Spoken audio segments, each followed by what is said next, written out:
بسم اللہ الرحمن الرحیم۔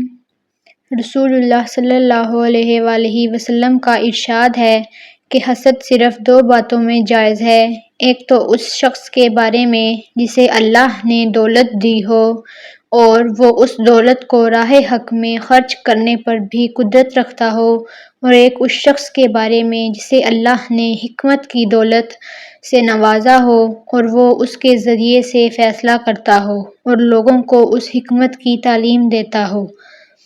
صحیح بخاری حدیث نمبر 73۔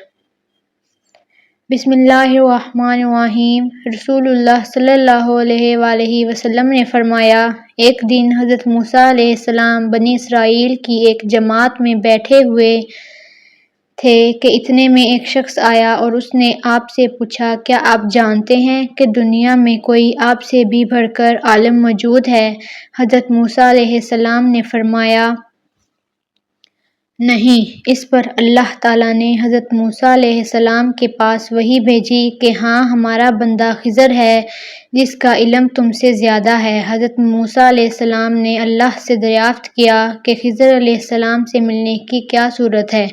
اللہ تعالیٰ نے ایک مچھلی کو ان سے ملاقات کی علامت قرار دیا اور ان سے کہہ دیا کہ جب تم اس مچھلی کو گم کر دو تو لوٹ جاؤ، تب خضر سے تمہاری ملاقات ہوگی۔ تب حضرت موسیٰ چلے اور دریا میں مچھلی کی علامت تلاش کرتے رہے۔ اس وقت ان کے ساتھی نے کہا، جب ہم پتھر کے پاس تھے، کیا آپ نے دیکھا تھا؟ میں اس وقت مچھلی کا کہنا بھول گیا اور شیطان ہی نے مجھے اس کا ذکر بھلا دیا۔